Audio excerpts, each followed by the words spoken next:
Hello everybody, my name is Benji, and welcome back to the Dyson Sphere program, where I have been just a little bit busy off camera, and something that may disappoint you to hear is that we have dismantled all of the starting mall and have expanded our power network to help compensate, using this coal node, which is starting to get depleted a little bit faster than I would like, but that's perfectly fine.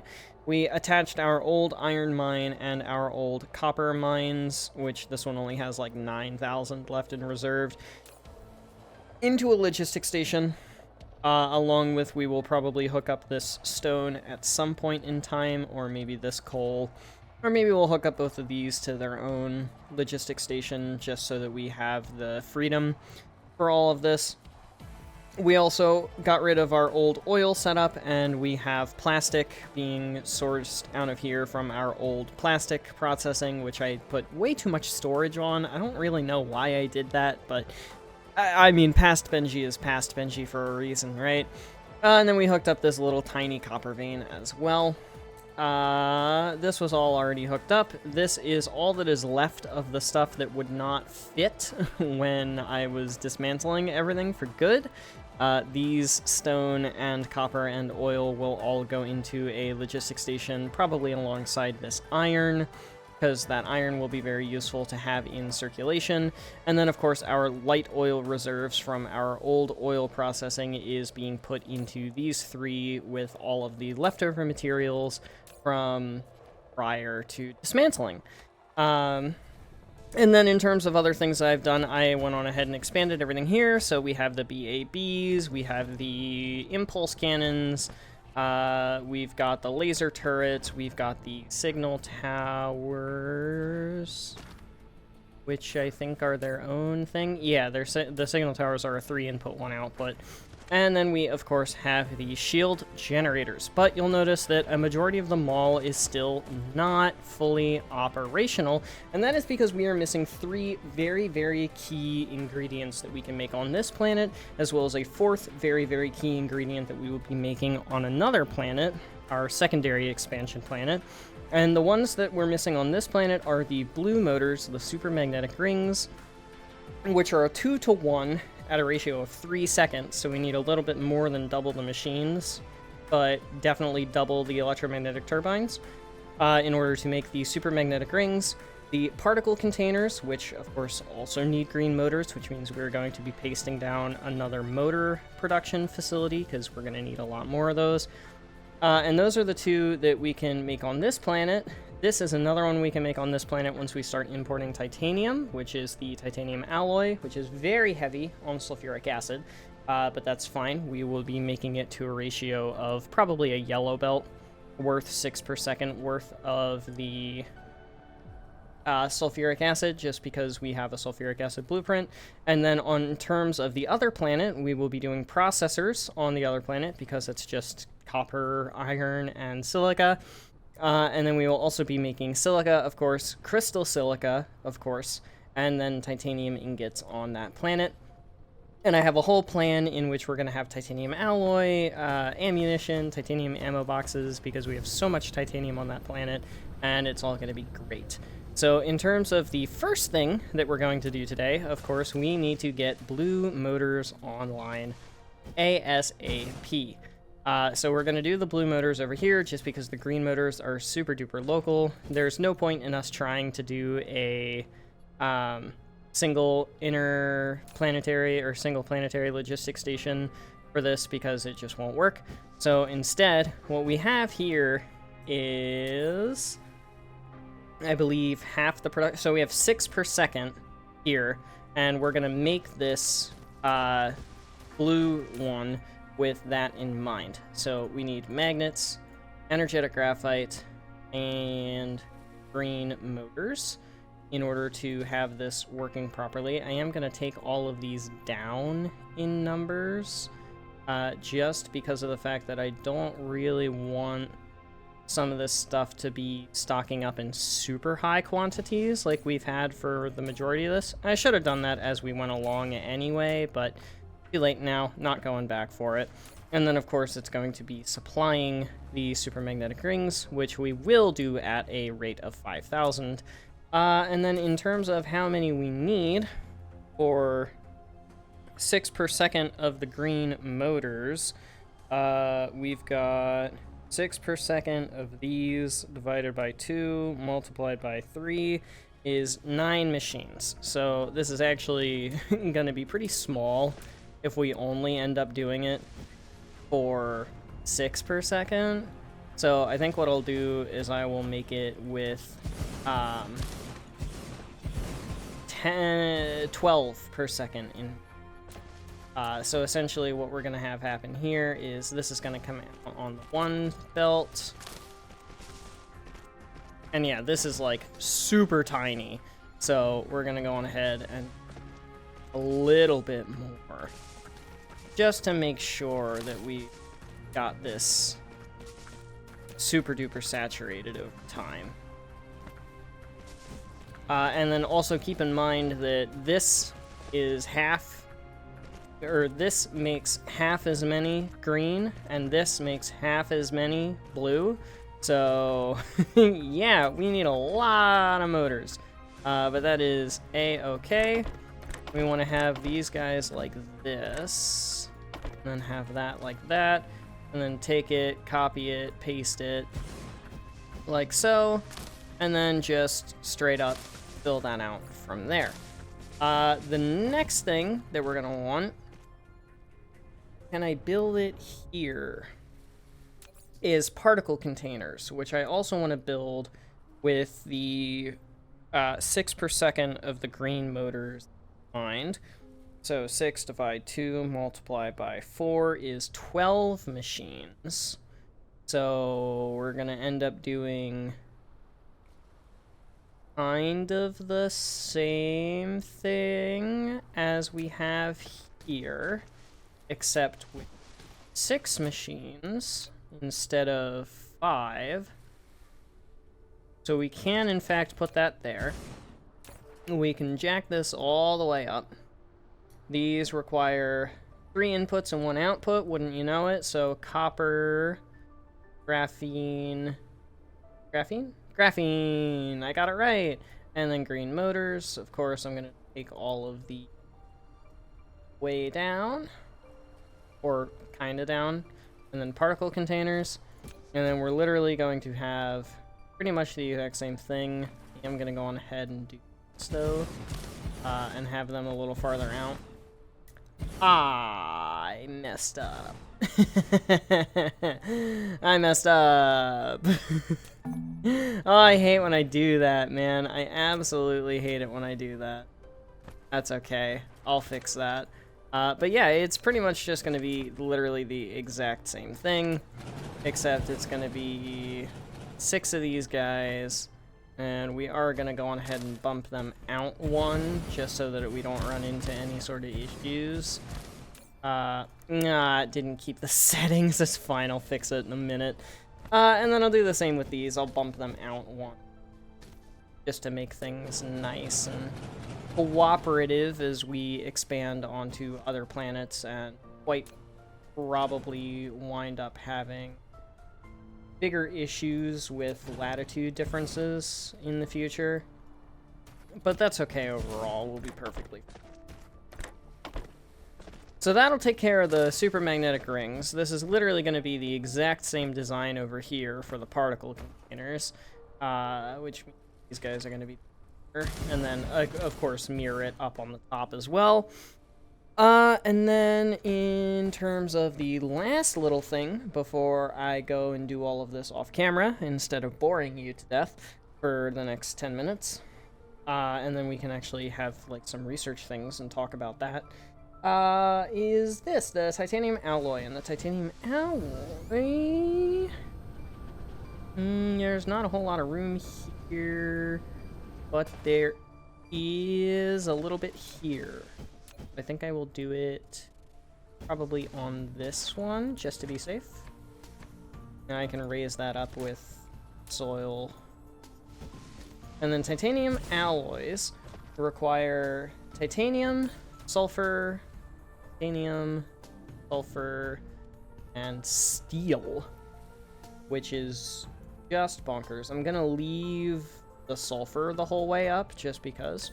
And then titanium alloy gets supplied, which I am going to take down. Actually, no, we need that in pretty high quantities, so I'll keep it. And these are actually made in a furnace, which is super cool, because that means I have to do this in order to get it to cooperate with the power poles, because I can't put power poles in between them. But again, same kind of thing. We've got the titanium coming out, we've got the sulfur coming out, and then we've got the steel coming out, and I want to design this so that it can handle 12 per second of sulfur. So if we take it again, and you'll notice a pattern here, we take 6 per second, divided by 8, multiplied by 12. That gets us 9. So we can have 10. We'll go on ahead and just say it's 12. Oops. Wrong button clicks. There we go. We'll just go on ahead and say it's 12 for sake. This is aligning with the previous grid, which is super duper nice. And then we can just go on ahead and the titanium alloy. I also realized these are on the wrong grid space. They need one farther back for this to work properly. This here, here, here, and there. And you just rotate like that. Uh-oh. Decided it didn't work.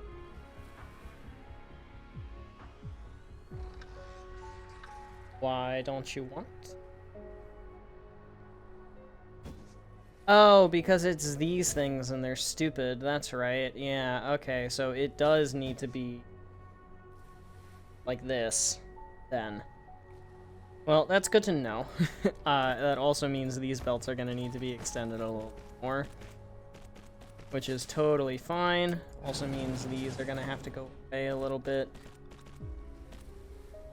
This will end up getting it as soon as we actually construct everything. Perfect. And same on this side. Just using the plus key on my number pad. If you don't have a number pad, get a number pad. I don't know really what else to say. Number pads are amazing, and if you're not using number pads, I genuinely don't know how you function. But yeah, that'll be a specific amount. How much will that be? 4 every 12 seconds. So yeah, if I take 4 and divide it by 12, and then multiply it by, how many would this end up being? 24? That's going to be 8 per second, which is not bad overall. That's a pretty good ratio. And then, of course, all of the rest will all of the rest. So I'm going to get all of this set up and ready. Then we're going to come back, and we are going to hit supply all together and talk about the next planet, and maybe actually go over there and start doing some work. So yeah, I'll see you in a minute. Alright, that is all of them up and ready to rock and roll. Do I have any drones on me? Of course not. Demand, demand, demand, demand, demand, demand. You can see all the drones taking flights, which is super duper cool. Demand, demand, and of course we don't really have a whole ton of titanium, but that's fine. I'll just supplement some myself, just for the heck of it. This is probably all of the graphene coming in at the moment. Obviously, the green motors have gotten here, which is super dope. Green motors are working just fine. Yep, that's all the graphene. Copper is on its way. I don't know from where. Obviously, these guys are getting used. Yeah, no copper as of yet, but everything is, in fact, on its way. Just taking a minute to get here. Oh, apparently it's coming around this way, like this. Alright, that's fine. And then, of course, you'll notice that I do have, like, inventory capacity and all kinds of other stuff ready to be unlocked once we finally have some science being put into all of this. Also, I'll go that. I really just want to see these belts come to life. There's one piece. And here come the magnets. Yeah, there we go. All right, we've got purple tubes going. The particle containers are working, which is super awesome. I love to see that. Look at that real nice saturated belt. All the machines look like they're doing just fine. And then same thing with all of the blue motors here. Actually, how much of the... Oh, it takes 3. Alright, sure. Well, I'll just upgrade that belt then. And that'll be fine for the blue motors. Blue motor production is online, which makes me super duper happy to see. Of course, green motors are going to start desaturating a little bit here. Apparently I copied a recipe. I didn't mean to do that. I meant to hit M. So I will probably end up putting some more motors down. Green motors, specifically.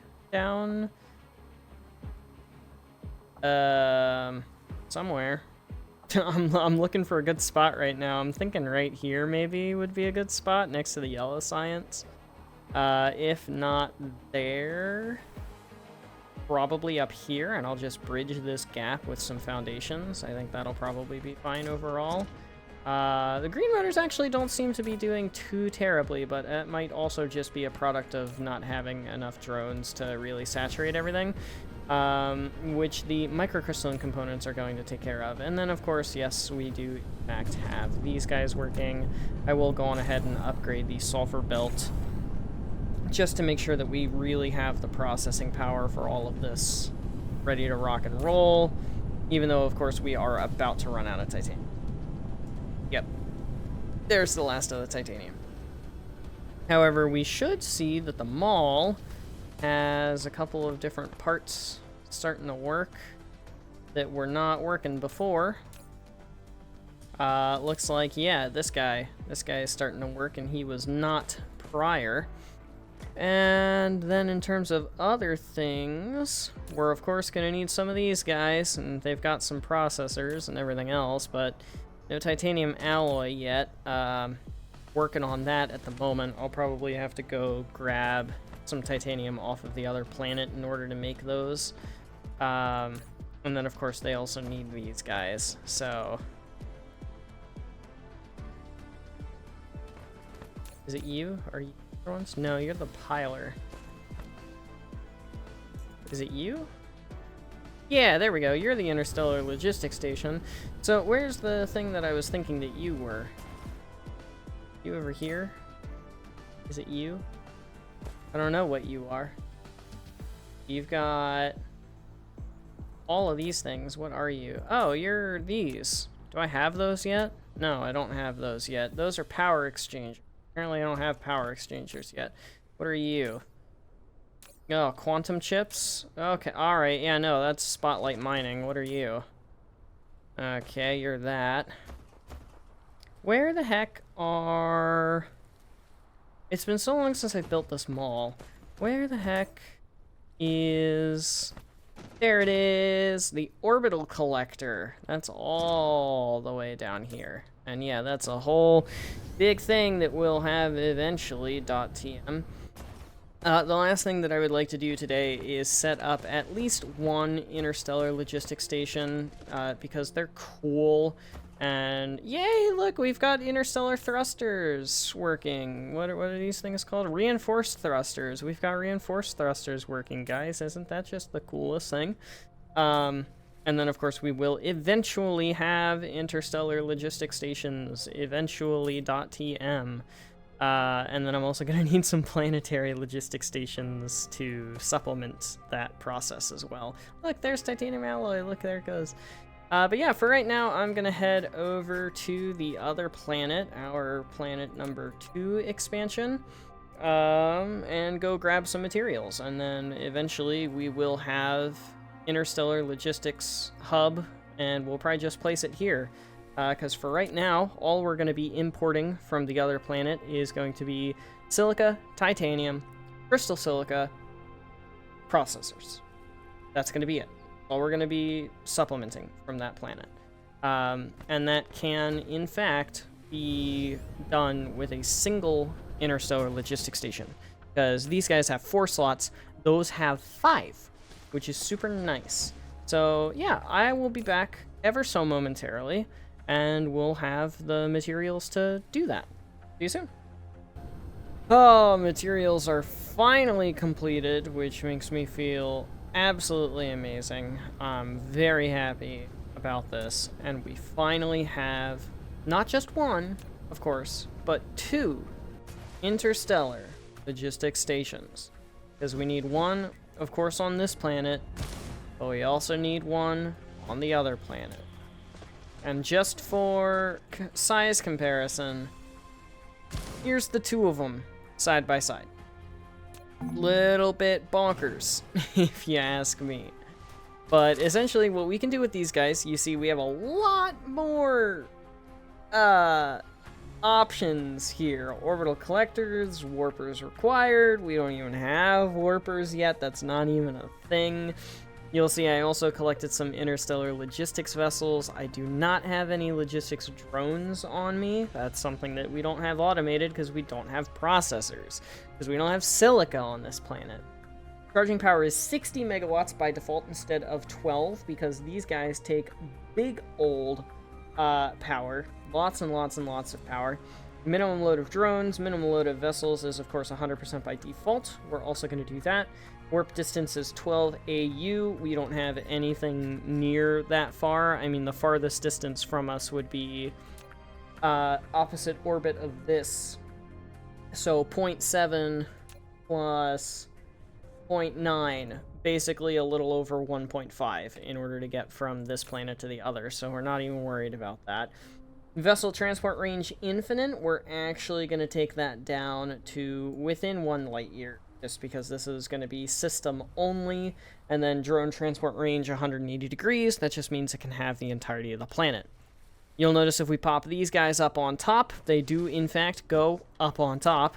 We are going to connect it to power, and then we are going to get it set up and ready for next episode. So we have silica coming in, titanium ingots coming in, crystal silica coming in. I'd actually really like to do this, just to have it nice and organized in my own way. And you'll see we have a limit of 10,000 instead of 5,000, so there's double the limit. And you see we have 2 options over here, local supply and remote supply. Local means within the planet, specifically within the planet. So, of course, all of these, there's no production on this planet, so it's all going to be local supply, none local demand. Remote means exoplanetary, aka not on the planet. So this is essentially saying we want to collect everything, or we want to collect silica ingots from other planets within 1 light year, and if it's within 1 light year and beyond 12 AU, we warp to it. And then it will supply it locally. So we'll set this up like this. And then on the other planet, we will have 10 more of these vessels, and we'll set it up pretty much the exact same way on the other planet, except on the other planet we will also have, we'll have the reverse of this. It'll be remote supply, local demand, and we also, of course, are going to have to worry about the dark fog on that planet, so we're going to have to set up some planetary defenses on that planet, which is going to be a ton of fun. I'm going to bring along some missiles so that we can have some missiles, and I'm going to bring along some BABs and some other defensive units, probably these guys, since I have them fully automated at this point. Apparently not. What's going on here? Oh. I never actually changed you. That's what happened. There it goes. And apparently I never actually changed you either. Go on ahead and do that then. Did I change any of the rest of you? I did. Huh, I guess it was just that one that I forgot to change. Anywhoosie, since we have these guys all automated, we'll go on ahead and just take these guys. I'm also gonna do that so that we can just have an absolute ton of them ready and waiting and standing by, because they're all pretty cheap, relatively speaking. We're going to bring some Gauss turrets, we're going to bring some missile turrets, we're going to bring some BABs, we're going to bring some probably planetary shields just to make sure that we don't piss off the fog and get absolutely destroyed that way. But that is going to be it for today, so next time we are going to move into the interplanetary endeavors. Also, that is a screenshot that goes so hard. I love this game's graphics. Anyway, that's going to be it for today. So thank you everybody so much for watching. I hope you have enjoyed. But without further ado, adios, sayonara, au revoir, hasta la vista, das vidania, wiedersehen, ciao, and goodbye. Please have yourselves a fantastic rest of your day. Get some sleep if you need to. Don't forget to stay hydrated. This video is in the bag, and I will see you guys in the next one. Later, y'all.